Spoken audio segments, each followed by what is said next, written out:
Radio Libre Mercado con ánimo de lucro, con Luis Fernando Quintero.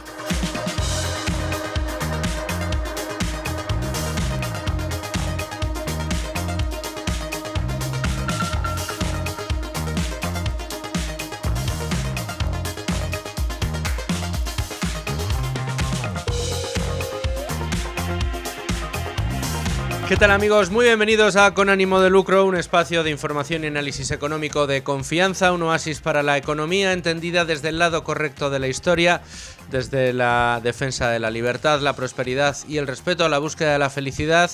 Un día como hoy, también el Día de la Constitución, festivo, pero aquí trabajando para llevarles a ustedes la mejor información, el mejor análisis y además trayendo todos los datos para que le queden a ustedes claras todas las cosas. Hoy no se vayan, no cambien de emisora porque vamos a hablar de impuestos. ¿Por qué? Porque el gobierno prepara una nueva oleada fiscal. Se lo contamos enseguida. Con ánimo de lucro. La economía española va como un cohete. La economía española va como una moto. Keynes está más vivo que nunca. Con Luis Fernando Quintero. Bueno, y hoy, Día de la Constitución, pues les propongo recordar uno de sus artículos más importantes y quizá más pervertidos. Hablamos del artículo 31, que en su punto 1 dice: todos contribuirán al sostenimiento de los gastos públicos de acuerdo con su capacidad económica mediante un sistema tributario justo, inspirado en los principios de igualdad y progresividad que en ningún caso tendrá alcance confiscatorio. Nos preguntamos entonces qué entiende la Constitución por carácter confiscatorio. Y agárrense que aquí es cuando vienen curvas. La propia Constitución no lo aclara, sin embargo, podemos echar un vistazo a algunos de los informes y estudios que los especialistas han hecho sobre el asunto en base a la experiencia comparada en España respecto a otros países y constituciones de nuestro entorno. Aunque para el Tribunal Constitucional Español existen importantes dificultades para situar con criterios justamente técnicos y operativos la frontera entre lo que es progresivo y lo que es confiscatorio, lo que sí está claro es que la prohibición constitucional de confiscatoriedad tributaria obliga, en este caso, a no agotar la riqueza imponible, es decir, en cada uno de los conceptos lo que trata de gravar el impuesto, es decir, que un impuesto sobre cualquiera de los conceptos no puede alcanzar, en este caso, el 100% de esa base imponible. ¿Esto sucede en otros países? No, porque en otros países lo que se dice es que los impuestos en su conjunto no pueden alcanzar o superar determinados umbrales en los que ya sí que estaríamos hablando de confiscatoriedad. ¿Qué sucede en Francia o en Alemania? Que la doctrina constitucional habla de que confiscatorio se entiende a partir del 50%. Hombre, yo creo que ya a partir de un 30 o un 40% podríamos hablar de confiscatoriedad. Piensen ustedes que un 50% es que el Estado se quede con la mitad de lo que ustedes ganan. Es decir, que ustedes trabajen la mitad del año para Hacienda y la otra mitad para ustedes mismos. Y además con un sistema fiscal como el que tenemos en España, donde luego veremos nos ocultan un porcentaje muy importante de los impuestos que nos van quitando a lo largo del año. Pues bien, como oyen, en Alemania o en Francia se entiende que es confiscatorio a partir del 50%. ¿Saben lo que dice la doctrina de los expertos constitucionales respecto a la no confiscatoriedad en el caso de España? Que hombre, que un impuesto no puede gravar el 100% de la riqueza porque entonces se entiende que es confiscatorio. El 100%. En Alemania y en Francia el 50%.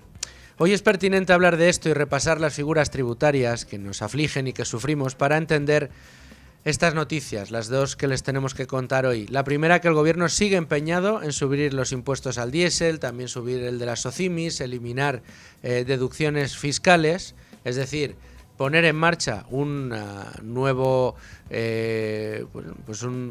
oleada, una nueva campaña de subida de impuestos y al mismo tiempo, bueno, pues resulta que conocemos en el día de hoy, así lo publican algunos medios económicos, que en España las empresas pagan de media 5 puntos más sobre sus beneficios que sus iguales en la Unión Europea.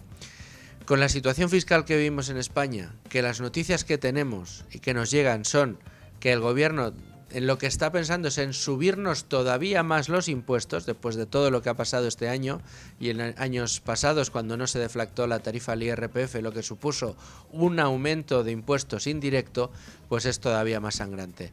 Quien piense todavía que en España no se vive en un infierno fiscal, tiene que hacérselo mirar. Como les digo, hoy vamos a descubrir algunas de las particularidades de nuestro sistema fiscal, unido a la explicación de esta nueva campaña de subida de impuestos que se nos viene encima para el próximo año. Pero antes, vamos, como siempre, a repasar la portada del Libre Mercado.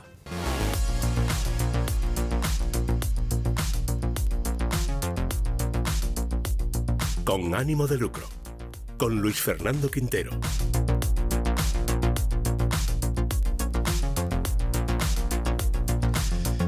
Y hoy en la portada de Libre Mercado tenemos asuntos muy importantes. Uno de ellos, somos casi el único medio que está haciendo el seguimiento puntual de todo lo que está sucediendo con los laudos que pierde sistemáticamente España en los conflictos judiciales relativos a la eliminación de las subvenciones a las energías renovables.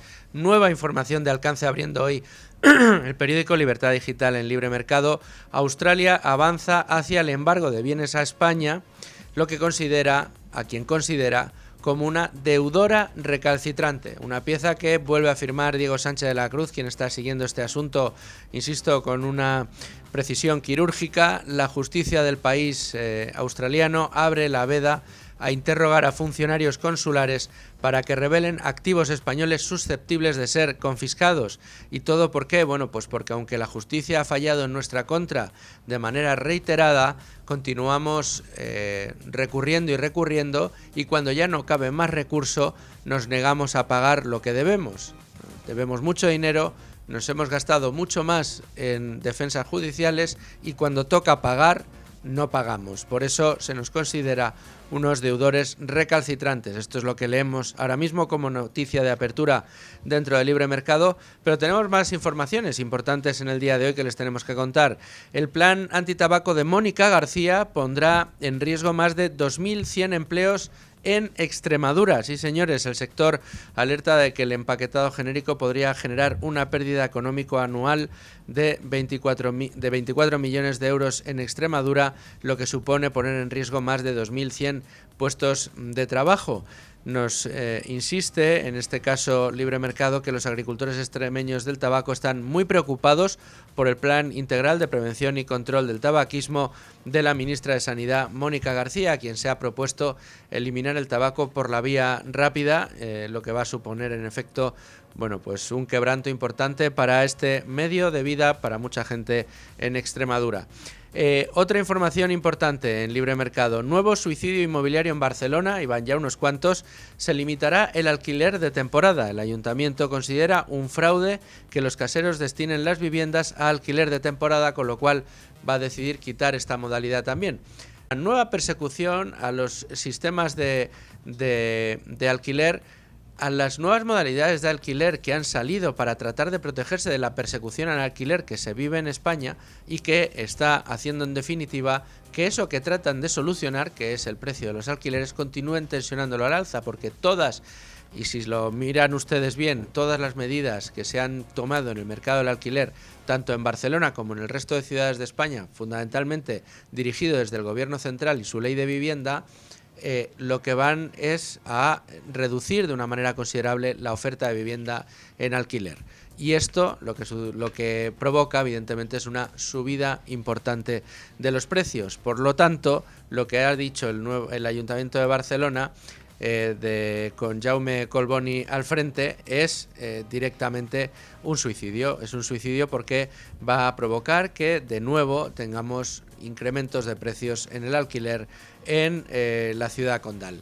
Estos son los principales noticias que les podemos adelantar y avanzar de Libre Mercado en el día de hoy y bueno, pues estaremos muy pendientes de todo lo que publiquemos este fin de semana. Pero ya, cuando son las 12:15 de la mañana, las 11:15 en la Comunidad Canaria, nos vamos directos a analizar el tema del día.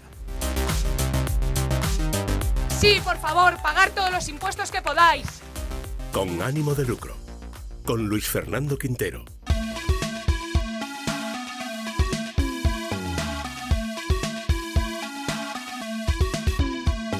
Y para analizar el tema del día, hoy tenemos a Rubén Folguera. ¿Qué tal, compañero? ¿Cómo estás? Buenas tardes, ¿qué tal? Muy bien, muy contento de tenerte aquí a mi lado.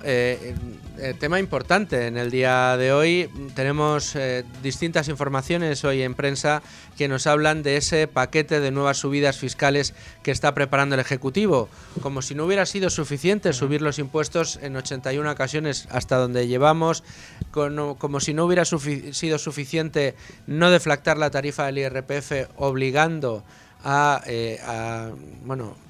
tener que sufrir un incremento del pago de impuestos a todas las nóminas en España durante lo peor de la crisis inflacionaria que subimos. Recordemos que normalmente, si queremos adaptar de esa forma progresiva que dice la Constitución, que tendrían que ser los impuestos en España, si los quisiéramos adaptar o los hubieran querido adaptar precisamente al poder adquisitivo, a la merma de poder adquisitivo, haber adaptado el impuesto de la misma manera, pues hubiera sido lo justo, porque oye, si tu poder adquisitivo merma, no tiene sentido que pagues más impuestos de lo que estabas pagando. Bueno, pues ese es el efecto que tiene la inflación sobre los salarios y el hecho de que no se deflacte la tarifa del IRPF, que es una subida de impuestos indirecto en este caso, y esto es lo que ha sucedido en nuestro país.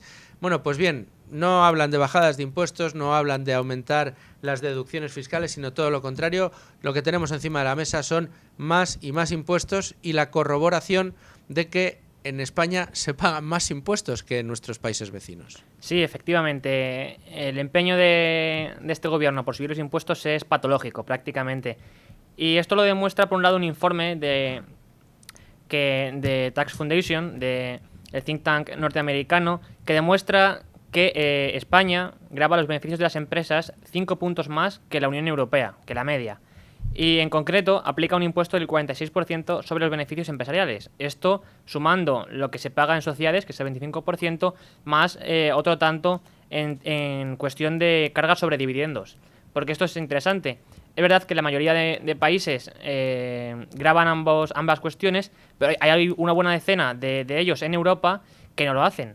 Entonces... Porque claro, es que esto, a ver, la doble imposición está prohibida. No te pueden cobrar dos veces por lo mismo.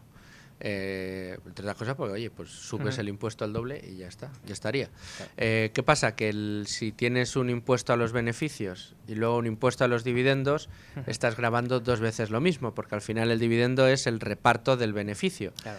Y lo lógico, lo evidente, lo leal, lo que debería ser es que no se grabaran los dividendos, y si vas a grabar los dividendos, pues no grabes los beneficios, pero grabar ambas cosas es grabar al final lo mismo. Sí, sí, y aparte de esto, como bien decías anteriormente, pues se sabe que dentro de unos días va a presentar ante la Cámara Baja el Gobierno su plan, ¿no?, para subir en 11 céntimos casi el precio de la gasolina. Del diésel, porque lo que ellos quieren es equiparar tanto la gasolina como el gasóleo los precios, porque bueno, pues al final quieren recaudar más, es evidente, y lo hacen vía decretazo. Y con todo ello, pues bueno, quieren eliminar las deducciones conjuntas del IRPF en el matrimonio, o sea, para los matrimonios, que quieren también eliminar el sistema de exenciones para las OCIMIs. Otra cuestión importante es el tema del impuesto extraordinario a la banca y a las energéticas, que siguen las negociaciones de si va a ser 1 año, 3, si para las energéticas no, o para la banca no, cuál será el tipo, etcétera. Están ahí también negociando con sus socios de gobierno. Es tremendo. Y fíjate que leíamos antes el artículo 31.1 de la Constitución, todas las personas contribuirán al sostenimiento de los gastos públicos de acuerdo con su capacidad económica mediante un sistema tributario justo inspirado en los principios de igualdad y progresividad. Y precisamente esto de la igualdad es lo que brilla por su ausencia precisamente en lo que tiene que ver con los impuestos a las energéticas y a los bancos, porque oye, a las empresas ya les estás gravando, ¿por qué a unas sí y a otras no? Estás quebrando el principio de igualdad. Además, haces que este tipo de empresas tengan que competir en desigualdad de condiciones respecto a otras de la Unión Europea. Y si lo que estás gravando es unos supuestos beneficios extraordinarios, no tendría que ser únicamente a energéticas y a banca. sin querer dar ideas desde luego, pero lo podrías haber hecho, oye, cualquier empresa que tenga unos beneficios superiores, qué sé yo, a un 50%, a un 100%, a un 200% respecto a los beneficios del año anterior, pues se le aplica el impuesto en el momento en que surge esa problemática, pero no. Aquí lo que se ha hecho es, ¿usted a qué se dedica? ¿A vender energía eléctrica? Le voy a poner un impuesto adicional al que ya tiene usted como impuesto de sociedades. ¿Pero por qué? Pues porque al gobierno le da la gana y a las energéticas 3/4 de lo mismo. Aquí dos cuestiones. Dentro de la discriminación también quieren discriminar, porque por un lado ya sabemos que la banca paga un 30% en sociedades, no el 25%, que es el tipo general, y luego este plan para subir, o sea, para mantener el impuesto extraordinario a las energéticas, sabemos también que en las negociaciones se ha planteado la posibilidad de aplicárselo a aquellas energéticas que no inviertan en energías renovables. Por tanto, las que sí lo hicieran estarían exentas de pagar este impuesto extraordinario. O sea, que dentro de la discriminación que supone este gravamen, también quiere introducir más elementos disruptivos en este sentido. Correcto. Y en cuanto a los beneficios empresariales, ya hemos explicado cómo, en este caso, España está un paso por delante del resto de países en lo que a saqueo de los beneficios empresariales se refiere, con 5 puntos más que el resto. Dicho lo cual, hablábamos al principio en el editorial de que en España se ha convertido en un infierno fiscal y va camino de convertirse en un infierno todavía más gravoso, más con impuestos cada vez más altos. ¿Estamos en lo cierto? ¿Exageramos cuando decimos que estamos en un impuesto fiscal? En un infierno fiscal, perdón. Por supuesto que no. Si esto fuese un paraíso fiscal, aquí vendrían las empresas a invertir, ¿no? Y no habría paro. Y bueno, habría grandes multinacionales que donde están es en Irlanda, por ejemplo, y en países de este estilo, y no en nuestro país, como por ejemplo Ferrovial, que hasta las empresas patrias, debido a la persecución de Hacienda, se ven obligadas a exiliarse, por decirlo de algún modo, ¿no? Y además es lo que demuestran los datos, porque un informe de la OCDE cifra que España es el quinto país del conjunto de las grandes economías del mundo que más ha subido los impuestos, o sea, la presión fiscal, en los últimos 13 años. En concreto, en este periodo, la presión fiscal ha alcanzado casi el 38%, es lo que ronda en estos momentos, y también lo que demuestra el Instituto Juan de Mariana en su anual informe sobre el impuestómetro, es que el gobierno de Sánchez ha aumentado en 6 puntos porcentuales dentro de todo lo que ha aumentado los impuestos, la presión fiscal, en los últimos 35 años, ¿vale? Y además, también lo que explican desde Juan de Mariana es que 2 de cada 3 euros de aumento de la recaudación tributaria que ha puesto en marcha Pedro Sánchez han recaído sobre las familias, que esto es interesante porque para ellos siempre el argumentario es no, van a pagar los que más tienen. Pues no, van a pagar los que menos tienen y los que más tienen que esforzarse en pagar estos impuestos. Y así hacen un cálculo bastante interesante que es, bueno, vamos a poner cuánto paga de media, ¿no?, en total, una renta media en nuestro país. Pues una renta media en España, que pongamos que percibe un salario total real de 34.900 euros, 35.000 por redondear, estará pagando 8.157 euros de cotizaciones a cargo de la empresa y luego 1.131 el propio trabajador. Así, además, se paga en concepto de IRPF casi 4.000 euros, estará pagando esta renta y se puede calcular, ¿no?, un gasto acumulado total en concepto de IVA que alcanzaría casi los 1.500 euros. De este modo, solo lo que llevamos pues ya supondría el 43% del salario completo. A ello hay que añadirle también otros pagos, por ejemplo el IBI, que supondría unos 1.500 euros, y así ya estaríamos hablando del 44,24% del salario completo. Y además hay que calcular también, o hay que imputar, el impacto de las rentas del ahorro, luego los impuestos sobre las herencias, el impuesto sobre el patrimonio, la tributación de las primas de seguro, los impuestos que se aplican a la compraventa de viviendas, también otros gravámenes sobre compra-uso de automóviles, que esto va desde el IVA hasta el diésel, por supuesto, que ahora quieren subir, hemos dicho, y también otros impuestos sobre el consumo de alcohol o tabaco, etcétera. Todos los impuestos que va pagando una renta media, al final tenemos que está pagando más del 50% de su sueldo bruto en impuestos a Hacienda. Esto es la realidad que nos ocupa. Y esto es importante que lo veamos. Hablaba Rubén ahora en ese desglose que hacía y que figura en el informe del Juan de Mariana, en Libertad Digital, en Libre Mercado hemos dado cuenta de él, lo pueden encontrar también en la web del propio instituto. Se desglosa la cantidad de impuestos que pagamos.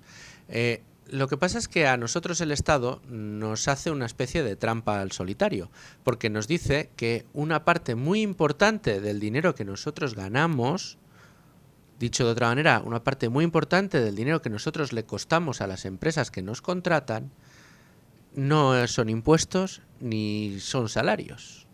Hablamos de esa parte que se llama cotización social a cargo de la empresa, que no es a cargo de la empresa, señoras y señores, es a su cargo, al cargo de ustedes. ¿Por qué? Pues porque la empresa lo tiene que pagar por contratarle a usted. Pero ese dinero no va ni a la empresa ni a usted, va al mismo sitio que el resto de impuestos que paga usted. Es decir, llegan a la misma caja que llegan las cotizaciones sociales que sí van a su cargo y que sí figuran como salario bruto. En su salario bruto no figura todo lo que está pagando usted en impuestos. Una parte muy importante, pero que muy importante, es esa cotización social a cargo de la empresa. Porque la parte de cotización social a cargo de la empresa es un porcentaje mucho mayor que el que paga usted por cotizaciones sociales.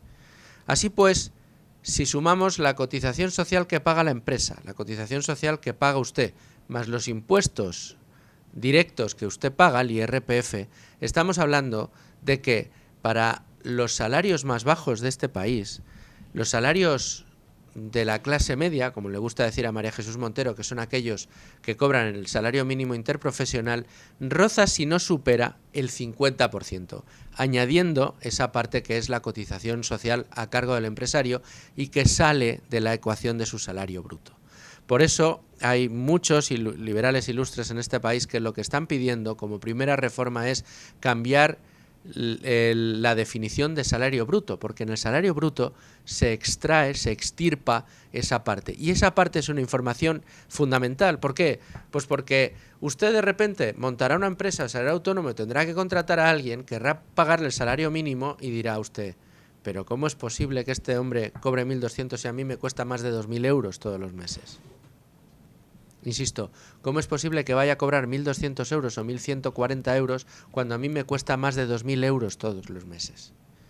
Y su salario bruto no es esto menos las cotizaciones sociales menos el IRPF, porque se le quita esa parte de la cotización social. De hecho, Rubén, para hacernos una idea, la cotización social a cargo del empresario suele ser alrededor del 25 al 30%, sí. Y la que paga el empresario es el empleado es un 4%, 5%, más o menos. 4% lo que a usted le figura que paga y la empresa un 25, un 30%. Sí, en total es un 30 al fin y al cabo. Es tremendo. Y a esto también es interesante añadir una cuestión más, y es que, bueno, podemos poner los datos, ¿no? Y decir, mira, en España la cuña fiscal o la presión fiscal es mayor, menor que... No es lo mismo cuña por supuesto, que presión. Por supuesto. Has hablado antes de presión fiscal del 37%, en realidad la cuña fiscal está más cerca del 50%. Claro, por eso he hecho dos partes. Primero, hablo del 48%, perdón, del 38% de presión fiscal, y luego, cuando he ido desglosando lo del informe del Juan de Mariana, es cuando ya vamos viendo cuál es la cuña fiscal real, ¿no? Que es al final lo que se paga por persona o por familia respecto a lo que se gana. Claro, respecto a lo que se gana en términos netos. Entonces, a todo ello hay que añadirle una cuestión más, y es que los datos así fríos, aparte de darnos la razón, también deben ser contextualizados. ¿Por qué? Porque a todo ello hay que también añadirle la idiosincrasia de cada economía, porque no es igual una presión fiscal o una cuña fiscal del 50%, ¿no? Como es en nuestro caso, si fuésemos Suecia o si fuésemos Dinamarca, que no con una economía que tiene la mayor tasa de paro de toda la Unión Europea, cerca del 12%, que tiene una economía, o mejor dicho, un tejido empresarial protagonizado mayoritariamente por pymes. De hecho, ya sabemos, ¿no? Lo hemos dicho muchas veces en el programa, más de 50 trabajadores tienen apenas el 1,2% de las empresas en total en nuestro país. Y luego la propia inflación, que al final es un impuesto camuflado, es el impuesto a los pobres que se le llama, que desde 2019, 2018, ha llegado a acumularse, ¿no? Hasta el 20% prácticamente en nuestro país. No, es tremendo, y es tremendo además ver cómo, hablaba yo de la confiscatoriedad o no de los impuestos, si a las rentas más bajas se les está hurtando o están teniendo que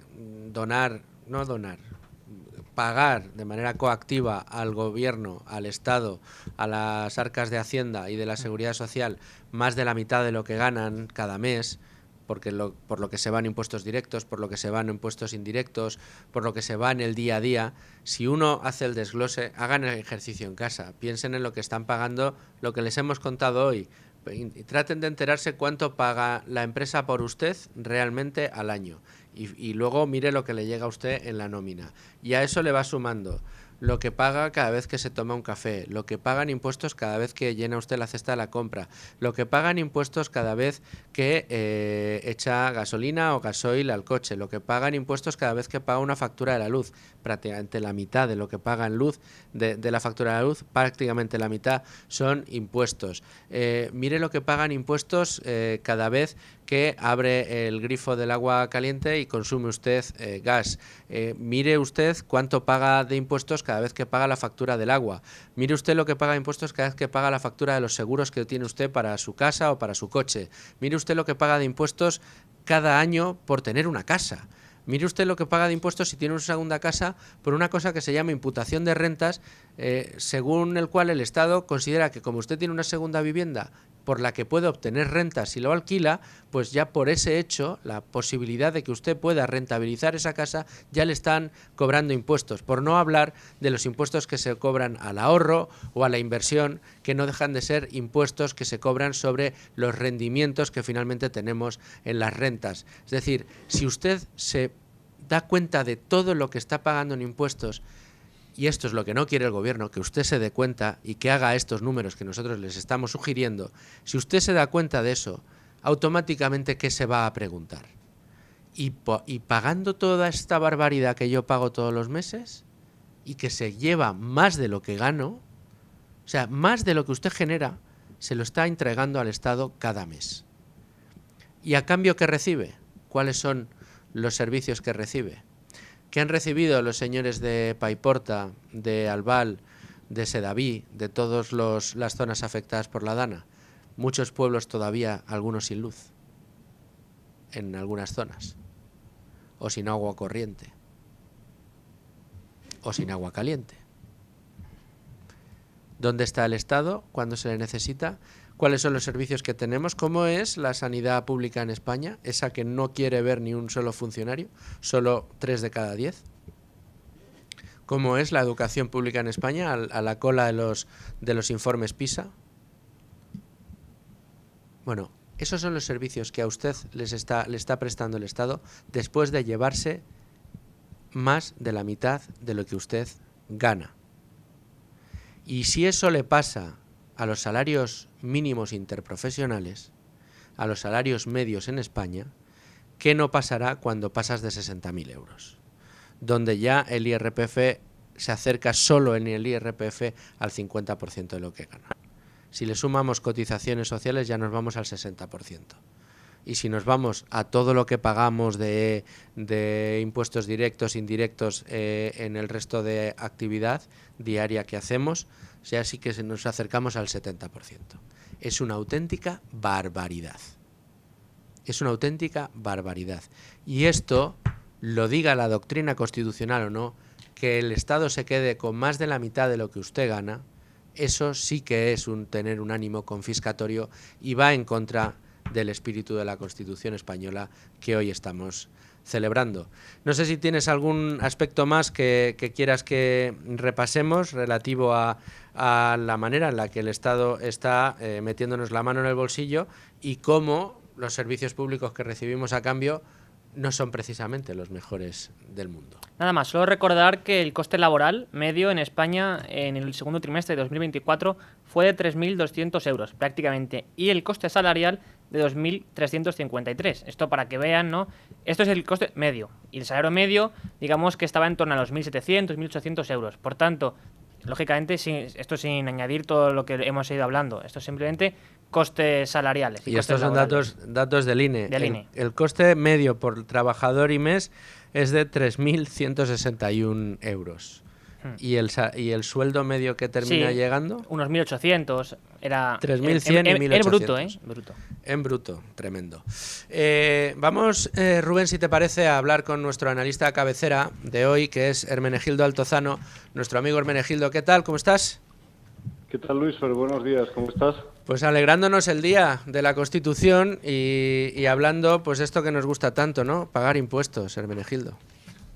Bueno, es que fíjate, y estaba escuchando con muchísima atención el repaso que hacías a todos los hechos imponibles y a los nuevos que se están creando. Yo creo que sería bueno hacer un catálogo, que la gente lo tuviera pues como un libro de cabecera, de todos los impuestos que paga todos los días. Es decir, si a nosotros nos parece, a cualquiera le parece inmoral trabajar coactivamente para otros sin cobrar, que se llama esclavitud, porque cuando lo hacemos para el Estado tiene ese halo de legitimidad y se ha creado esa ficción de que no es magia, son tus impuestos. Junto a esos impuestos que pagan todos los españoles, habría que hacer otro análisis, que es a qué se destina realmente el dinero que el Estado, de forma coactiva, porque por eso se llama impuesto, es decir, cuando a la gente le dicen es por solidaridad. Mentira, la solidaridad es voluntaria. Solidaridad es lo que ha hecho la sociedad civil en Valencia, donde el Estado ha puesto de manifiesto su incapacidad y que es una filfa eso de que los impuestos sirven para hacer llegar servicios allí donde no llega la sociedad civil. Es mentira. La sociedad civil llega antes, llega primero, llega mucho mejor que lo que llega el Estado. Y lo ha demostrado en Valencia. Entonces, como te decía, si hiciéramos un catálogo del gasto y viera la gente que muchas partidas se destinan a subvencionar actividades como matemáticas con perspectiva de género o asesores de ministerios, que si repasaras el currículum vitae de cada uno de ellos, nadie los contrataría ni siquiera como becarios, es decir, porque no tienen la capacidad suficiente en una empresa privada para dar la mínima, pues eso es lo que tenemos en un sistema tributario que, como bien señalabas, tiene por el mero hecho de existir alcance confiscatorio. Es decir, el dinero donde mejor está es en el bolsillo de las personas, que son quienes mejor saben cómo se atienden sus necesidades. Tener un pago de impuestos que no está vinculado a la prestación directa de un servicio es ineficiente y sobre todo da lugar pues a episodios como los que estamos viviendo de Ábalos, Coldo, etcétera, porque eso se hace con el dinero de la gente, eso no se hace con dinero del Estado, eso es dinero que viene de los impuestos que paga la gente. Y luego hay otra dimensión que hay que tener en cuenta, que es lo que señalabais antes del coste laboral, es decir, las personas son conscientes de que el salario que reciben es tan bajo o no es tan alto porque el Estado por el camino se va quedando con todos esos impuestos, que además no se reciben como contraprestación. ¿Por qué no vamos a un esquema que ya está inventado de copago sanitario, de cheque escolar, de peajes en las autopistas? ¿Por qué tiene que pagar una autopista un pensionista que vive en Cantabria cuando no va a tomar en su vida una autopista que va de Sevilla a Cádiz, por ejemplo, que ha suprimido su peaje hace tiempo? Entonces tendremos tantísimos capítulos de ineficiencia, pero sobre todo empezando por el hecho inmoral del impuesto, que es quedarse con el fruto de tu trabajo para justamente destinarlo a actividades de sostenimiento de personas que no merecerían estar sostenidas porque no trabajan en la misma medida que tú trabajas. Entonces, bueno, pues ese es el análisis. Tenemos una Constitución en este sentido inoperante cuando dice que los impuestos no pueden tener alcance confiscatorio, pero hemos visto que aquí lo que hacen de una manera muy sutil es que dicen, no, si el tipo marginal del impuesto de la renta no supera el 50% en las rentas más altas, sumas todos los demás impuestos y el resultado es el que decías, que estamos pagando más de un 70% de nuestros ingresos se va se va en impuestos. Pero es que además hay otra cuestión muy lacerante, que es los incentivos perversos. O sea, resulta que el que se esfuerza, el que trabaja, el que genera riqueza, el que gana dinero se convierte en alguien, el octavo pasajero que hay que combatir. Entonces es un malnacido al que hay que freír a impuestos por el mero hecho de que es rico. Entonces yo establezco una definición de rico que la pongo a partir de los 60.000 euros. Yo me echaría, cualquier país se echan a reír cuando tú le dices que un rico es una persona que gana 60.000 euros al año. Pero aquí sí, aquí son ricos los que ganan más de 60.000 euros al año. Entonces, como aquello funciona muy bien, que es el tema de la envidia, de yo tuerto con tal de verte a ti ciego, etcétera, pues vamos a zurrarle a los ricos, entre comillas, vamos a sacarles dinero. Me da igual que yo perciba prestaciones a cambio, pero sí me quedo muy satisfecho con ver cómo personas que se esfuerzan, que trabajan, tienen que pagar por el mero hecho de una presión ideológica de socios comunistas del gobierno, tienen que pagar gran parte de sus rentas pues a Koldo, a Jessica, a Ábalos y a todos los demás que vienen en la lista. Por supuesto, también los del Partido Popular, hablamos de la Gürtel, podemos sacar muchísimos ejemplos. El mero hecho de que exista sector público determina que va a continuar esa exacción de la riqueza y esa confiscación de la riqueza legítimamente ganada por las personas. ¿Y por qué no estamos entrando, Hermenegildo, en la forma en la que el Estado se hace con esos impuestos, que es de forma coactiva y cada vez es más evidente, y así lo reflejan sentencias del Supremo, que dicho sea de paso, la propia agencia tributaria se pasa por sálvase a la parte, pues esa manera, digamos, pues, en forma de bota, en forma de Stasi, en forma de chantaje en muchas ocasiones, donde te abren inspecciones y te invitan a aceptar tu culpabilidad para con tal de rebajar una factura que de otra manera te sería imposible pagar, ¿no? Bueno, o sea, sí, fíjate, o sea, el derecho a la tutela judicial efectiva, que reconoce el artículo 24 de la Constitución, y el sometimiento a la ley de todos los poderes públicos del artículo 103 y el principio de legalidad del artículo 9, es decir, podemos hacer un gran catálogo de todas las proclamas. Seguro que hoy, en los discursos de celebración de la Constitución, se pondrán voces campanudas para hablar de las maravillas y de este gran instrumento de convivencia, bla, bla, bla. Pero lo cierto es que cuando tú ves la jurisprudencia del Tribunal Supremo de la Sala Tercera de lo Contencioso Administrativo referida a actuaciones de la agencia tributaria, el varapalo es constante. Entonces, la gran pregunta es, oiga, ¿ustedes actúan sometidos a la ley y al derecho o no actúan sometidos a la ley y al derecho? ¿Ustedes respetan el principio de legalidad o no respetan el principio de legalidad? ¿Ustedes prevarican o no prevarican?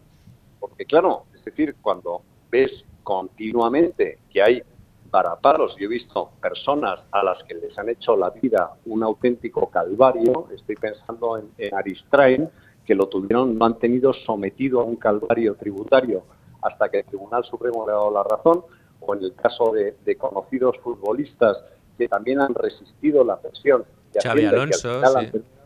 Xabi Alonso es un ejemplo, es decir, Xabi Alonso es un héroe nacional, porque es que es como Lady Godiva, ¿no? O sea, un tipo que se plantó y dijo, por aquí no paso. Y a pesar de lo que tú dices, de ese chantaje, de decir, oye, si firmas en conformidad, te rebajo la sanción. Si haces no sé cuánto, a lo mejor te dejo, oiga, pero ¿esto de qué va? Y luego, ¿cómo puede usted incentivar una labor inspectora que tiene que someterse, repito, al principio de legalidad y decirle a los inspectores cuanto más recaudes, más te pago? Ah, totalmente. ¿De qué estamos hablando? Es como si le dices a un guardia, cuantas más multas ponga usted, más le pago. Hombre, por Dios. Y luego una cuestión moral que a veces no se le da importancia, pero yo creo que la tiene y mucha, que cuando de lo que estás hablando es del ejercicio de la fuerza, de la violencia del Estado contra los ciudadanos para que paguen impuestos, para quitarles la mitad del dinero que legítimamente ganan y hacerlo de una manera coactiva, ahí todas las garantías tendrían que estar puestas en la parte del ciudadano, es decir, ante la duda, indubio pro reo, desde luego, la tutela judicial efectiva tendría que estar ahí, el principio de o sea, la carga de la prueba la tendría que tener el Estado, no tenerla el ciudadano o el contribuyente. Es decir, todas esas tutelas, como bien decías, que se salta el Estado en el caso de Hacienda y que van en contra, o sea, a ti te abre una inspección de Hacienda y ya de paso eres culpable. Eres culpable. Tienes una presunción de defraudación. Exacto. Eres un presunto defraudador y a partir de ahí tú tienes que venir con toda la carga a demostrar con un montón de facturas, etcétera, que guardas y tal, y luego te van a discutir que si aquel almuerzo que celebraste el día no sé cuántos, cuando fuiste con un potencial cliente que es necesario para tu actividad económica, que lo cuestionan porque usted no ha puesto no sé qué. Mira, de verdad, es lacerante. Y yo creo que los autónomos que sufren, sobre todo pues un acoso muchas veces muy intenso, pues también tienen bastante que decir. Pero fíjate, hay un elemento, lo que decías, de todo el régimen garantista de boquilla, ¿no? Cuando se trata de estas actuaciones. Hay otro elemento que es todos los estudiantes de Derecho saben que una de las evoluciones que hubo en el derecho penal y en el derecho sancionador en general fue la supresión de la prisión por deudas. Y antes tú tenías un deudor, lo metías en el trullo, si no te pagaba y tal. Resulta que todo el mundo blasonó y se le llenaba la boca diciendo que bien, hemos avanzado, se ha suprimido la prisión por deudas. ¿Qué vino? El delito tributario. Entonces, cuando tienes los delitos tributarios, vuelves a restablecer, eso sí, solo para el Estado, la prisión por deudas.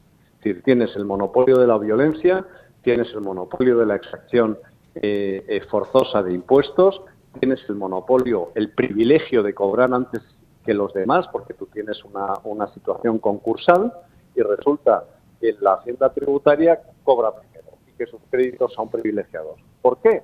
Pues porque así lo dice el boletín oficial del Estado. Es decir, el desequilibrio que hay entre los derechos y garantías de un ciudadano y los privilegios o instrumentos de coacción que tiene el Estado, en el caso de España, son brutales. O sea, son brutales. Es decir, es que estás totalmente inerme. Entonces, claro, dices, no, es que tiene usted los tribunales. Bueno, el que pueda, el que quiera llegar, el que no se asuste, el que resulta que diga, porque muchas veces digo, joder, me voy a meter y a recurrir por 1.500 euros, por 3.000 euros. Pues con eso se va jugando y mira, y al final pues es lo que ocurre. Yo no me resisto a decir, de verdad, y porque lo diré durante todos los días de mi vida, que el ministro de Hacienda más nefasto que ha habido en la historia de España y que es culpable de esta situación se llama Cristóbal Montoro, ministro del Partido Popular, y que no se le ha hecho suficiente crítica con aquella subida brutal de impuestos, además ufanándose y riéndose, diciendo he descolocado a la izquierda, que hizo en el primer gobierno de Mariano Rajoy. Totalmente. Tenemos esta situación por culpa de el diseño que hizo de política tributaria Cristóbal Montoro. Y creo que, fíjate que no me gusta el intuitu personae, pero en este caso tiene nombre y apellidos. Y aquí lo vamos a seguir diciendo alto y claro, aunque la que tenemos ahora está amenazando con hacerle bueno. Bueno, es de la misma escuela. O sea, que lo que pasa es que la que tenemos ahora no tiene trampa porque es socialista. Esta sí claro, que no descoloca a la izquierda. Claro, esta ya se sabe por dónde viene. Hermenegildo Altozano, abogado, amigo, muchas gracias. Muchas gracias, un abrazo. Un abrazo. Con ánimo de lucro, con Luis Fernando Quintero. Y después de repasar el tema del día, momento de asomarnos a los mercados.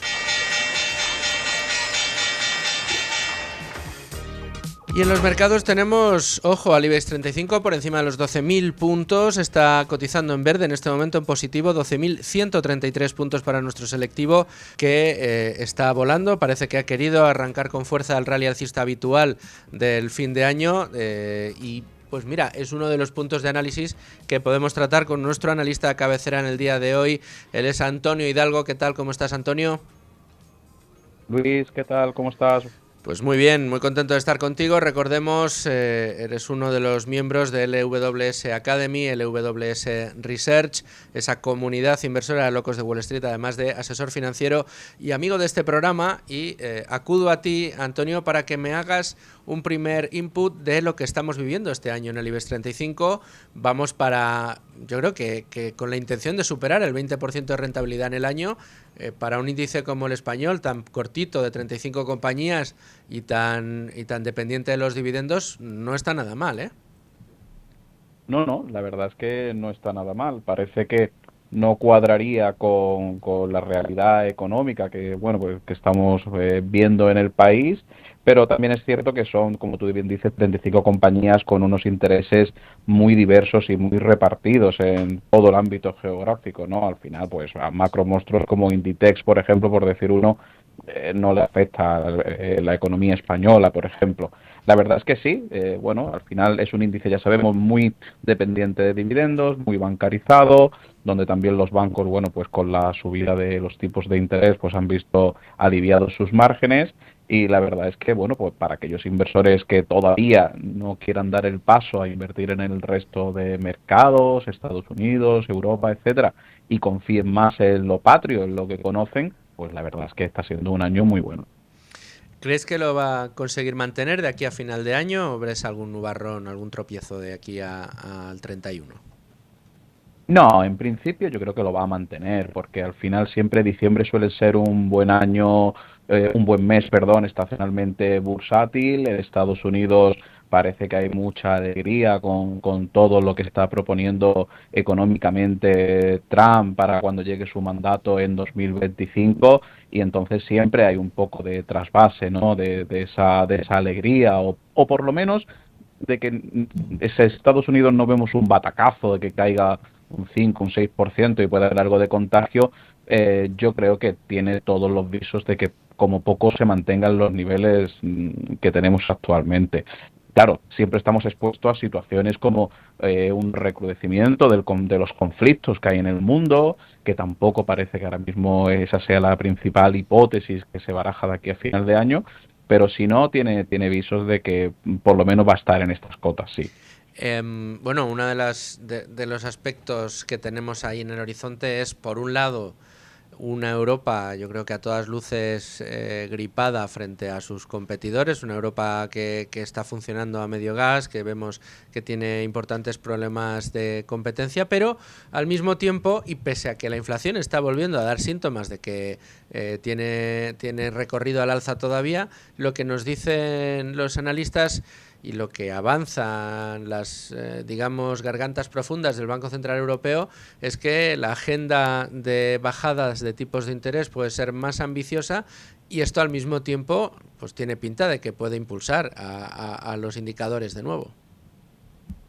Sí, además, fíjate, Luis, has comentado tú ahí España dentro de Europa. Nosotros también, a la hora de analizar nuestro índice dentro de Europa, como tú bien dices, tenemos otra ventaja relativa que para mí, y es algo que ya hemos comentado en otras veces que yo he tenido la suerte de pasar por aquí contigo, uno de los sectores que tiene para mí peores augurios es el sector automoción. Que España, bueno, pues si miramos los índices, las acciones que componen su índice, no tiene.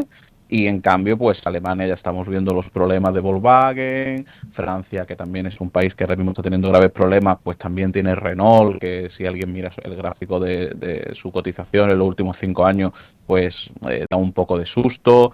Es decir, en ese sentido, bueno, pues que no hayamos sido nunca una potencia como marca, por si hemos tenido mucha importancia a la hora de aportar al PIB y a la hora de fabricar coches, etcétera, bueno, pues también puede estar alentando al IBEX.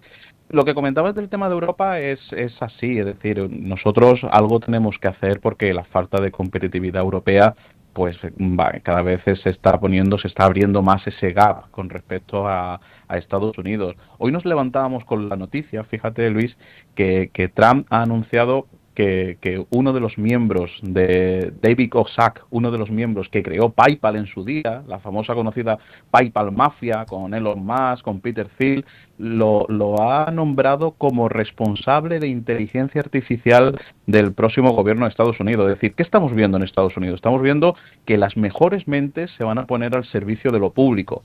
Eso en Europa es impensable. ¿Te imaginas que aquí digamos, venga, Pablo Isla, por ejemplo, de Inditex, pues vas a tener un cargo para renovar la economía o situaciones así análogas? ¿Te lo imaginas? ¿A que no? Pues esto es lo que pasa en Europa. Esto es lo que nos pasa. Oye, otro de los valores que está en boca de todos es el Bitcoin. Nos dicen hace un año que se va a poner los 100.000 dólares y más de uno nos tacha de locos, ¿eh? Sí, la verdad es que ayer fue un día histórico, superó los 100.000 dólares, como tú bien dices. Tuvo mucho movimiento intradía. Yo creo que también ha habido mucha gente que ha entrado por indicadores técnicos, que se sabía cuando ya estaba en 90 que tarde o temprano iba a superar los 100, que aquellos oyentes con ánimo de lucro que sean asiduos, ya lo comentamos aquí hace como 2 o 3 semanas, cuando estaba en 90, hablábamos tú y yo que todo iba a indicar que iba a superar los 100 antes de final de año y no nos hemos equivocado. Yo creo que también ha habido un poquito de eso, de limpia de gente no convencida en el Bitcoin, que simplemente ha entrado por un puro aspecto especulativo para tener esa revalorización rápida de pasar 90 a 100. Ayer volvió a caer. Intradía hizo un movimiento de un 13%, fue muy curioso, pero al final la tesis de Bitcoin es que, aunque nos tenemos que fijar en la cotización inmediata, porque es así, porque nosotros estamos en el sector de las finanzas, al final da igual, si se cumple la tesis de Bitcoin y cada vez las probabilidades son más de que se cumplan, es que nos enfrentamos a un activo que no alcanzamos a ver qué valoración puede tener dentro de 2050, 2040. Es un activo que, como contraparte, la moneda fiat, pues cada vez estamos viendo lo que está pasando con los bancos centrales, con las decisiones monetarias, con las decisiones de los bancos centrales, y por tanto pues cada vez se va a ir revalorizando más, tanto por el propio calado en el retail de las características de Bitcoin como por lo mal que lo hace la moneda fiat. Bueno, desde luego que es uno de los valores a seguir monitorizando por un poco lo que apuntabas, ¿no? Por la situación que atraviesa Estados Unidos y las decisiones que Donald Trump puede tomar relativas al Bitcoin y que le haga seguir volando. Ambos conocemos analistas que siguen muy de cerca este activo y que lo sitúan muy por encima de esos 100.000 dólares, pero bueno, en cualquiera de los casos aquí lo vamos a seguir monitorizando mientras sea noticia y mientras siga siendo interesante para nuestros oyentes. Oye, una reflexión rápida, Antonio, porque tenemos apenas un minuto. Respecto a esta política de tipos de bajadas de tipos del Banco Central Europeo, ¿crees que eso puede ser contraproducente? Es decir, si seguimos viendo tensión al alza de la inflación, bajadas de tipos más ambiciosas por parte del Banco Central Europeo, ¿no puede ser contraproducente? La inflación es muy peligrosa. La inflación, tenemos muchos casos históricos, como pasó en Estados Unidos con Volcker en los años 80, que al final vimos que vino una inflación de segunda ronda y se tuvieron que poner serios de verdad, con tipos muy por encima del 10%. Y yo coincido contigo que puede ser aventurado bajada de tipos rápidas sin que la tengamos 100% controlada. Y puede haber desencadenantes como inflación de segunda ronda por los salarios y cadenas de suministro, etcétera. Entonces, sí. La energía es un tema que no está nada controlado y que dependemos de factores geopolíticos. Entonces, bueno, es que tú seguro que muchos de nuestros oyentes peinan canas y cuando tú le digas, no es que los tipos están altos porque están al 3%, dirán, madre mía, cuando yo he visto tipos al 14 o al 15, ¿no? Entonces... yo coincido contigo que deberíamos tener cautela. Bueno, pues la tendremos. Antonio, muchas gracias por tu análisis, por este ratito, y espero escucharte muy prontito de vuelta aquí en Con Ánimo de Lucro. Cuando queráis, un fuerte abrazo a todos. Y nosotros nos vamos al boletín informativo de la 1 y volvemos con más asuntos de su interés. La mentira económica con Beatriz García y el avance de Tu dinero nunca duerme. Con Ánimo de Lucro, con Luis Fernando Quintero.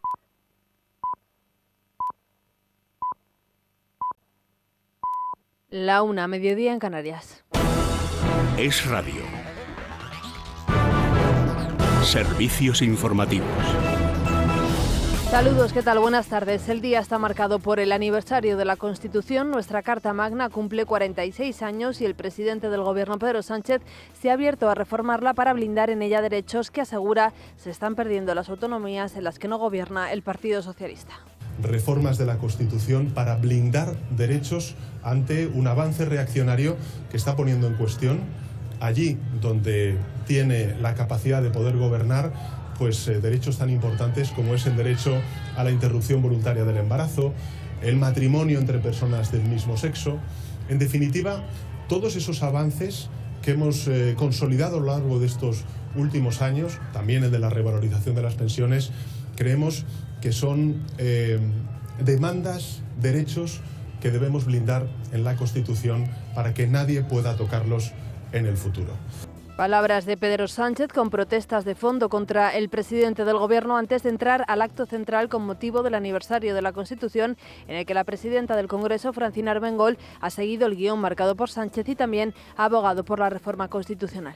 Todas y todos somos conscientes de que es más importante cumplir la Constitución que reformarla, pero resulta muy gratificante comprobar que es posible, aunque sea difícil, modificar puntos a través de grandes consensos sin que se rompan nuestras normas imprescindibles de convivencia.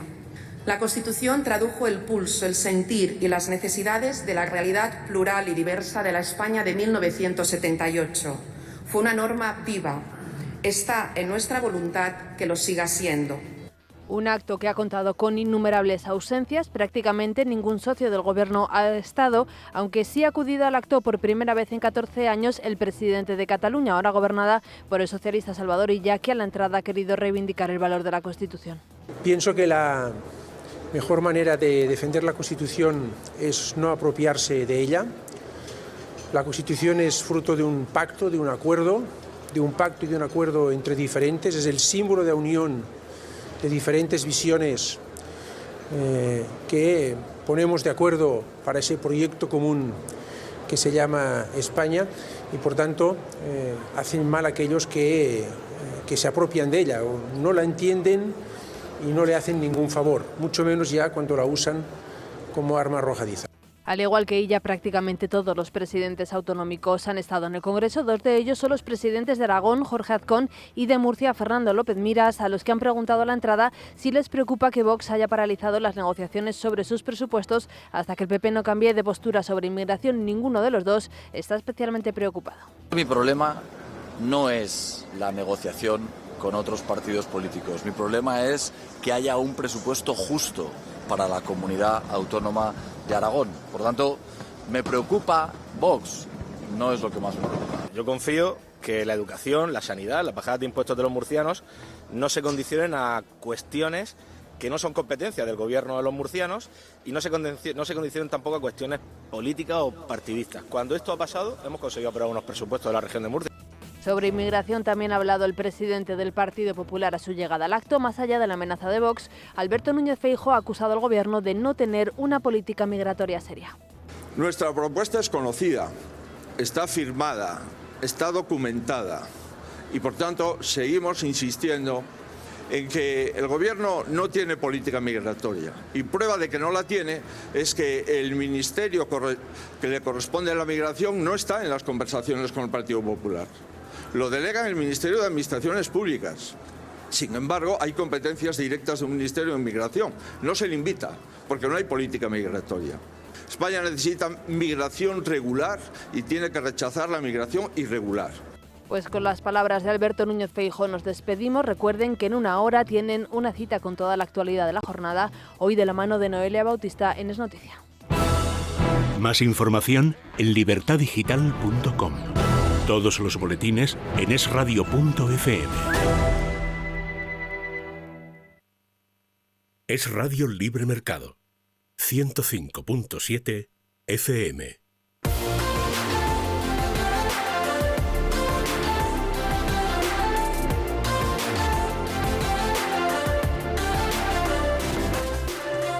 Y seguimos con ánimo de lucro este viernes y lo hacemos ya con una de las secciones más esperadas por todos ustedes, que es en las de que le contamos mentiras, pero no las que contamos nosotros, sino las que cuenta el gobierno. Y lo hacemos como siempre con Beatriz García, la jefa de Libre Mercado. Bea, ¿cómo estás? Muy buenas. Bueno, pues mentira, mentirijilla, ¿por dónde la tira el gobierno esta semana? ¿Por dónde vamos? Bueno, pues con Pedro Sánchez, con el líder, con el uno.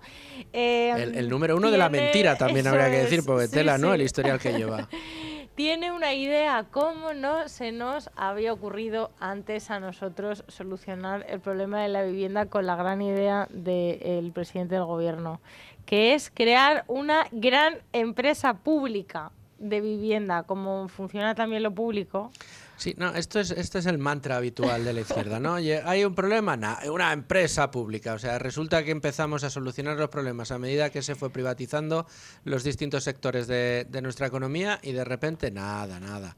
Aquí las únicas soluciones son empresas públicas. Y no se da cuenta que desde que empezó a intervenir el mercado de la vivienda en 2020, desde ese mismo momento se cargó el mercado de la vivienda. Todas las ideas, o sea, han contribuido, sí, efectivamente, pues sí, al destrozo. Sánchez quiere ahora una empresa pública porque evidentemente el mercado del alquiler ni el de la compraventa están dando signos de que los precios se vayan a frenar.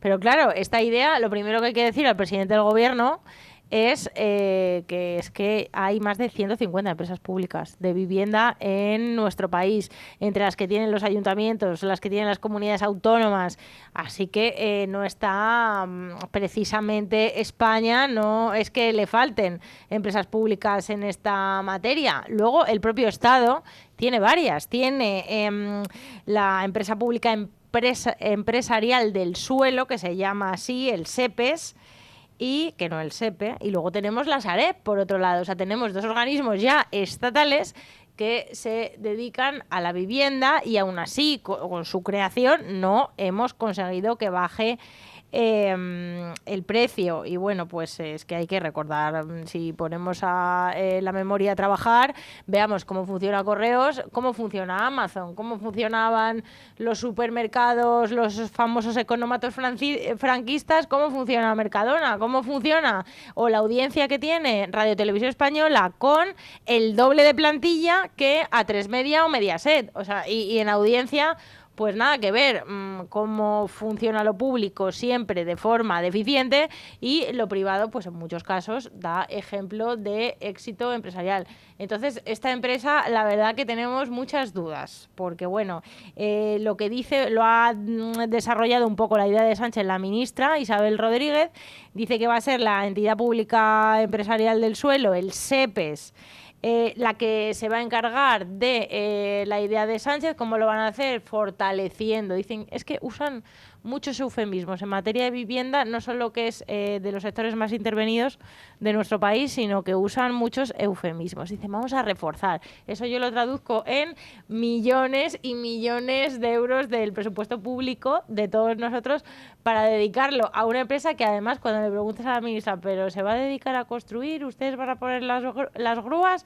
Pues la ministra está un poco desubicada, no sabe muy bien la idea de Sánchez en qué se va a desarrollar, si va a ser humo también, como esas 100.000 viviendas que nunca vimos, o sea, no sabemos dónde están. Pero un gobierno que pueda anunciar que va a construir 100.000 viviendas sin anunciar que va a tener una empresa pública de viviendas. Y ahora anuncia una empresa pública de viviendas porque sin esa empresa pública de viviendas no puede construir viviendas. Pero entonces, ¿por qué habías anunciado que ibas a construir viviendas? ¿Acaso el Estado no tiene ya la potestad?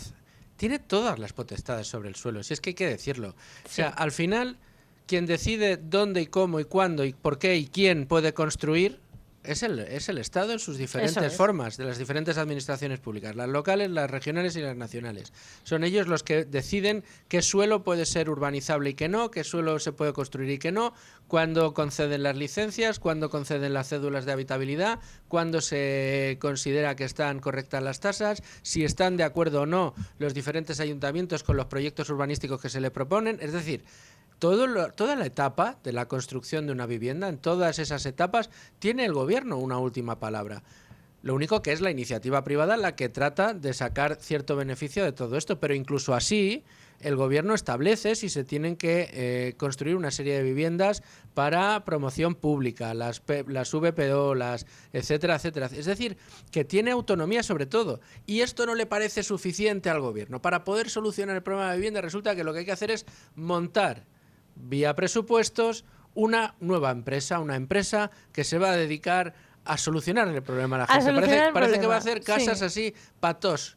Por arte de magia. Y le preguntan a la ministra, pero ¿nos puede especificar un poco más a qué se va a dedicar? Dice, no, nosotros, ustedes van a construir. Y Isabel Rodríguez dice, no, nosotros vamos a promover. ¿Pero qué es promover? Esto es como lo de un término que también les gusta mucho, que es lo de movilizar. Cuando en plena crisis del COVID, Sánchez se sacó de la manga que iba a movilizar 200.000 millones de euros. Ahí es nada. Bueno, la mitad eran créditos, la otra mitad, al final dinero contante y sonante, no había ni la mitad de esos 200.000 millones.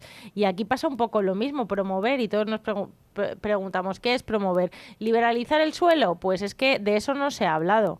Entonces, que eso es, como tú bien mencionabas, lo primero que se necesitaría, o sea, lo más urgente es liberalizar el suelo. Esto es una cuestión de escasez, de un desequilibrio entre la oferta y la demanda en las zonas donde la gente quiere vivir, que son las grandes ciudades, que es que esto lo venimos repitiendo mucho, pero en Soria, en Huesca, no está pasando una subida de precios tan exagerada como la que estamos viviendo en las principales capitales. ¿Por qué? Pues sencillamente la gente no quiere vivir en esas zonas y quiere vivir en las grandes ciudades.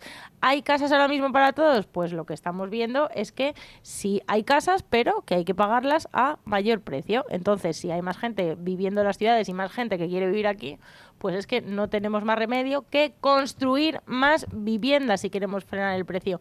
No hay otra solución. Y Sánchez lleva gobernando 6 años y en 6 años no ha construido vivienda, y le preguntas cuánta vivienda ha construido en el último año y resulta que preguntas al propio gobierno es que no llega ni a 300 casas. O sea, es una cosa completamente escandalosa. Es un descaro y una falta de respeto a todos los ciudadanos cómo están tratando el tema de la vivienda. Y hay más mentiras, bueno, y más amenazas, sobre todo al propietario de vivienda, porque para el gobierno, para la izquierda, el propietario es el culpable malvado que se quiere enriquecer a costa de los pobres inquilinos. Han creado 2 Españas, la de los rentistas, los malvados rentistas, y la de los pobres inquilinos, que es que parece que les pones una pistola en el cuello para alquilar la vivienda. Y bueno, ha habido un congreso del PSOE recientemente en Sevilla. Sánchez ha llevado bajo del brazo un documento que son las propuestas para solucionar el problema de la vivienda. La gran apuesta es esta empresa pública que no sabemos muy bien dónde va a estar ni cuánto nos va a costar, que es lo que más me interesa, pero Sánchez tiene más ideas. Una, impuesto a los propietarios de más de 3 viviendas. Un impuesto progresivo, del que tampoco han dado más detalles, pero ¿por qué penalizamos otra vez más al propietario de vivienda? Antes solo los malos eran los que tenían 10. Luego llegó Podemos y dijo, no, pero es que los malos son los que tienen 5. Alguien les dijo, les recordó, pero ellos como les da igual, oye, que hay en vuestro partido hay gente que tiene 5. Más de uno y más o sea, de que dos resulta que los grandes tenedores vais a ser vosotros. Y ya se habla de las 3 viviendas, habla el PSOE, también lo ha hablado Más Madrid, lo ha puesto encima de la mesa también recientemente, que es que no se puede permitir que la gente tenga más de 3 viviendas. Y mañana, en 2025, en verano, el verano que viene, pueden ya hablar de más de 2. ¿Por qué no? Tú cuando abres la veda, al final un gran propietario, el Estado, te lo puede considerar a la administración que sea una persona que tenga 2 casas, la del pueblo y la de la ciudad. Por eso yo, fíjate, ya empiezo a entender algunas cosas. Debe ser por eso, entiéndase la ironía, que el señor Ábalos lo que quería era alquilar casas, que le compraran casas para que luego él las alquilara, para no aparecer como propietario de todas ellas. Sí, ¿no? para eso, para no que nadie se entere, efectivamente. Pedía un piso de 200 metros en Castellana y luego un chalecito en Cádiz. Ahora, eso sí, me lo compras, pero luego me lo alquilas. Eso era es. lo que pedía el señor Ábalos. Muy hábil. Bueno, pues más cosas que quiere hacer el PSOE. Pero eso, los impuestos a los tenedores de más de 3 viviendas, no deja de ser de nuevo un problema añadido a los propietarios que podrían sacar vivienda en alquiler, que podrían poner a funcionar en el mercado la vivienda y que en muchos casos no lo hacen precisamente por la persecución a la que son sometidos. Es Completamente. decir, de nuevo, medidas que se toman, decisiones que se plasman en documentos en el BOE que van dirigidas directamente a restringir la oferta en el mercado de la vivienda. Sí, y vía impuestos o con los impuestos bajo el brazo, el gobierno planea más ataques. Uno es aumentar la carga fiscal de los usos de vivienda no residenciales. O sea, yo aquí entiendo, porque como se explican bastante mal, que pueden ser los apartamentos turísticos doblemente gravados o de forma, no sé, Yolanda Díaz quería subirles el IVA. Y a Pedro Sánchez parece que le parecía bien. Entonces no sé si irán por ahí estos tiros que nos ha dejado el PSOE en el Congreso. También quieren prohibir la conversión de viviendas residenciales en viviendas turísticas, o sea, prohibir directamente primero la vivienda turística que exista.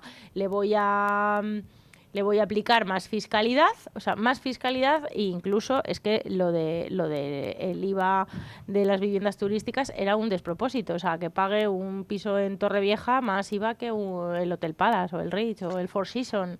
Es terrible. Que tributan a un 10%. Es o sea, terrible. que es todo un despropósito. Bueno, pues aquí de nuevo las mentiras al descubierto, siempre en Con ánimo de lucro y de la mano de Beatriz García cada semana sin fallar ni una sola. Así que Beatriz, te agradezco mucho que nos hayas traído esta mentira. Te espero la semana que viene con más. Por supuesto, ya saben, anoten, lo público no va a conseguir que el precio de la vivienda baje.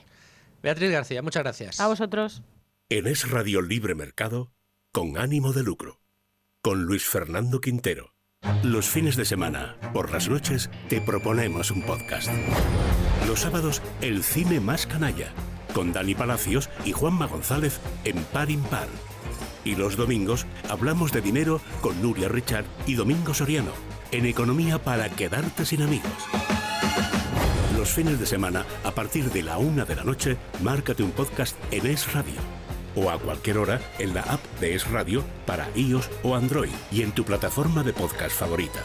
Es Radio. Ideas claras.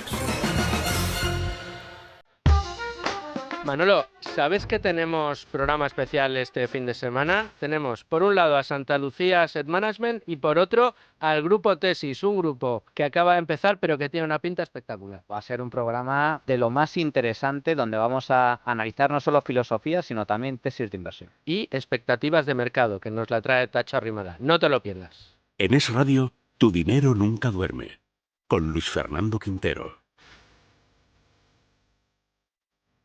Con ánimo de lucro, con Luis Fernando Quintero.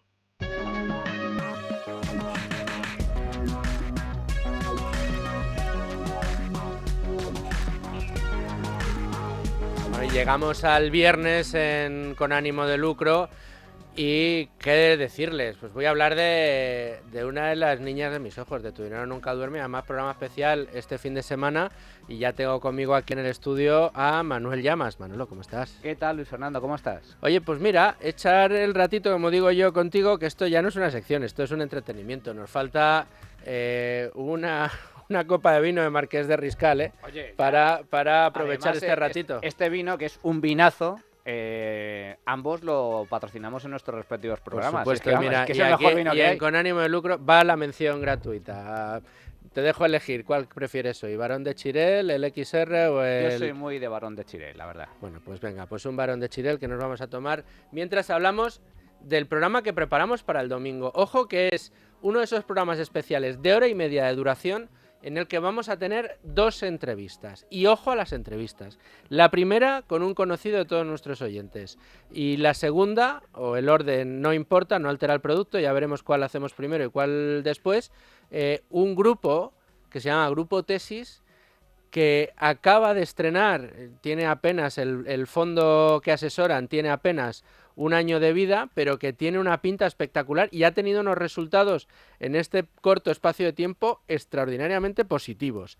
Pero por ir por partes, con Santa Lucía, con Tacho Arrimadas, el responsable de desarrollo de negocio de la gestora de activos del Grupo Santa Lucía, Tacho Arrimadas, vamos a hablar con él una de las cosas que ha sucedido esta mañana, y es que Santa Lucía ha presentado ante los medios de comunicación su outlook, sus perspectivas, su análisis sobre macro y mejor dicho, y mercados de cara a 2025. Bueno, pues este es un servicio que tiene también Santa Lucía Asset Management y que sirve un poco para prever, para avanzar por dónde puede ir el crecimiento económico a nivel global, con una visión muy internacional y que lo cual, en última instancia, de una u otra forma acaba afectando a los mercados. Hay que recordar que la bola de cristal no la tiene nadie, esto siempre lo decimos, es imposible saber lo que va a hacer el mercado y lo que va a hacer la economía a muy corto plazo, pero sí es posible avanzar tendencias. Y desde este punto de vista, este tipo de análisis macroeconómicos, etcétera, siempre son de utilidad para saber por dónde pueden ir los tiros. Y desde este punto de vista, yo creo que el informe que presenta precisamente hoy Santa Lucía Asset Management es un informe muy completo que ofrece pistas partiendo siempre de la base de un escenario base. Luego siempre pueden surgir lo que se conoce como cisnes negros. Es decir, bueno, pues una pandemia global, eso es impredecible, eso nadie lo puede saber cuándo puede acontecer, o una guerra, este tipo de cuestiones, ¿no? Pero si todas las cosas van más o menos igual, si no hay grandes sorpresas, sí es cierto que este tipo de análisis avanzan un poco cuál puede ser el crecimiento de la economía a nivel global y también en diferentes regiones. En el caso de este informe en concreto, Santa Lucía se centra en Estados Unidos, Europa y China y avanza un crecimiento de la economía global para el próximo año próximo al 3%. Esto está en línea con el crecimiento de los últimos años. Hay que recordarlo, hemos dicho en muchas ocasiones, desde que existe el maravilloso y milagroso capitalismo, el mundo no ha dejado de crecer. Ha habido momentos muy puntuales, excepcionales, una guerra mundial, una pandemia, donde ese crecimiento, esa mejora se ha visto truncada, con incluso una recesión a nivel global, pero son las excepciones. Desde hace 2 siglos el mundo crece de forma firme, sólida y sostenible en el tiempo. Y el próximo año, como digo, estas previsiones rondan el 3% de crecimiento a nivel global, con un crecimiento algo más bajo en Europa. En Europa ya sabes que es el gran enfermo de la economía mundial, absolutamente estancada, con la competitividad por los suelos. ¿Por qué? Porque en Europa nos dedicamos a estrangular al empresario, a hacerle la vida imposible. En Europa nos llevamos años dándonos tiros en el pie, exportamos fastidiando a la industria. regulaciones. Y esto no lo digo yo, lo dice el propio Mario Draghi, ex banquero central, ex responsable del Banco Central Europeo, que acaba de hacer un informe en el que yo coincido en el diagnóstico, no tanto en las soluciones. Eso te iba a decir, que sí, que el diagnóstico está muy bien. Pero las soluciones se quedan muy cortas. Don Mario, las soluciones están bien, pero eso de que haya que invertir 8.000 millones al año, ¿de dónde va a sacar esa inversión, señor Draghi? Ya estamos diciendo whatever it takes para levantar la economía. Hombre, a lo mejor lo que hay que hacer es levantar las regulaciones, la burocracia, los impuestos, las políticas verdes, el dirigismo económico porque el señor Draghi efectivamente dice, estamos haciendo las cosas mal, no estamos compitiendo con Europa, nos estamos quedando atrás, por lo tanto, más dinero público a regar la economía. No, hombre, no. Señor Draghi. Sí, ahí está claro que se equivoca, pero bueno, en todo caso, el crecimiento que prevé Santa Lucía Asset Management para el próximo año en el caso europeo es de apenas un 1%, y después tenemos Estados Unidos, que va a seguir creciendo más o menos con fuerza, y China con un crecimiento moderado próximo al 5%, ya que está atravesando ciertas turbulencias, especialmente en su sector inmobiliario. En conjunto, un crecimiento global del 3%, y por lo tanto, al final, la bolsa a largo plazo, lo que acaba reflejando, en última instancia, es el beneficio de las empresas. Si la economía crece, las empresas ganan dinero y en última instancia, pues los precios en bolsa, sus cotizaciones, se acaban reflejando también acaban reflejando, incorporando esos beneficios y finalmente el valor de esas compañías acaba subiendo. Y después vendrá los responsables del Grupo Tesis, en este caso el presidente del Grupo Tesis, César Sala, y tendremos la suerte de también contar con su director de inversiones y asesor del Fondo Tesis Internacional, Antonio Fernández. Un fondo que lleva pues poco más de un año funcionando. ¿Qué rentabilidad llevan este año? 55%. ¡Ostras! No está mal, ¿eh? Lo malo de estos fondos, que arrancan tan bien, que es como el que entra dice, oye, ¿y mi 55% el año que viene qué? Bueno, a ver, la historia de este fondo es muy interesante. Vamos a hablar con su presidente, con el director también de inversiones, porque es un caso ciertamente interesante, porque no es único en el panorama español. Es un ingeniero de profesión que monta su empresa, tiene éxito con su empresa y, como toda buena empresa que le van bien los negocios, tiene excedente de caja, tiene dinero. Tiene dinero en caja y, oye, además es un apasionado del mundo de la inversión y llega a la conclusión de que una empresa, ¿Qué mucha... ¿Qué hace durmiendo en los laureles? No puedes tener el dinero durmiendo. El dinero hay que moverlo, tiene que trabajar para ti, porque si no se lo come la inflación. Y a partir de ahí se empieza a interesar por el mundo de la inversión desde el año 1998. Ahí es cuando conoce a Paco García Paramés, en Bestinver, luego en Cobas, invierte con él. Él se califica como seleccionador de gestores, cosa que yo también comparto, he explicado en muchas ocasiones. Yo no selecciono tanto empresas o fondos como gestores, y a partir de ahí decide dar el salto y montar un fondo de inversión, que es este Tesis Internacional, y contrata para ello a un director de inversiones, Antonio, con el que hablaremos sobre su filosofía de inversión, sobre el número de compañías, sobre cuáles son las perspectivas y sobre algunas de las tesis de inversión que incorporan en su cartera. Y, como digo, una filosofía muy centrada en el quality, inversión de calidad, que ya hemos hablado en nuestro programa en varias ocasiones, en donde lo que prima es, independientemente del precio en concreto de la compañía, aunque siempre hay que tenerlo presente, la calidad de la compañía, especialmente si genera caja y el ritmo al que genera caja, si es una caja creciente, si tiene o no tiene fosos defensivos, para obtener buenas empresas a un precio razonable.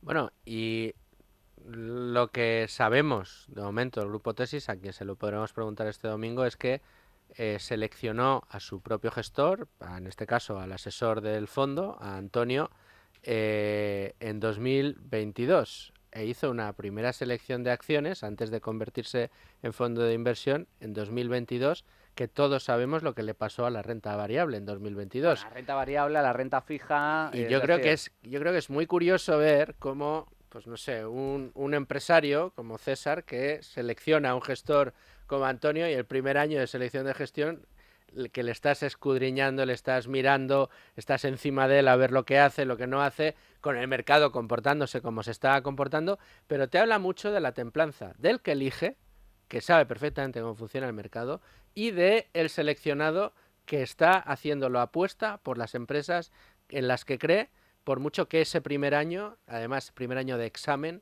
no lo hagan bien. Efectivamente, luego en 2023 hasta ahora, ¿no?, cuando el fondo ha cumplido más su primer año de vida, las empresas le han dado la razón y su jefe estará muy contento. Sí, además seleccionar un director de inversiones no es tarea fácil, lógicamente, porque además es un fondo en el que parte de una family office, por lo tanto ahí está el patrimonio tanto personal como familiar y empresarial, y pues hizo, creo recordar, cerca de más de 70 entrevistas para lograr seleccionar a este director de inversiones, que efectivamente se estrenó en un año ciertamente complicado, pero como todo, en aguas turbulentas, se pescan buenos peces también. Bueno, pues veremos. Grandes oportunidades de inversión. Veremos qué peces pescaron Santa Lucía y Grupo Tesis este fin de semana en Tu Dinero Nunca Duerme. Manuel Llamas, muchas gracias, como siempre, por este ratito. Hasta luego, amigo. Y a todos ustedes, señores oyentes, muchas gracias por estar ahí un día más, una semana más. Hasta aquí el Con Ánimo de Lucro de hoy. Les espero el lunes con asuntos de su interés. Pasen un feliz fin de semana. Hasta luego.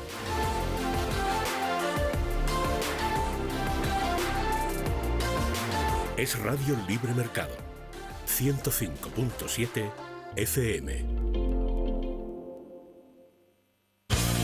Pero Luis, ¿qué haces aquí? Que es sábado. Pero no es domingo todavía. Que no, los sábados economía para todos. Y los domingos Tu Dinero Nunca Duerme, porque el fin de semana en Es Radio de 2 a 3, el protagonista es... la economía. Es Radio. Llévanos siempre contigo. Síguenos en nuestras cuentas de Twitter, @esradio y @libertaddigital. Y sé el primero en enterarte de lo que está pasando. Es Radio Libre Mercado. 105.7 FM.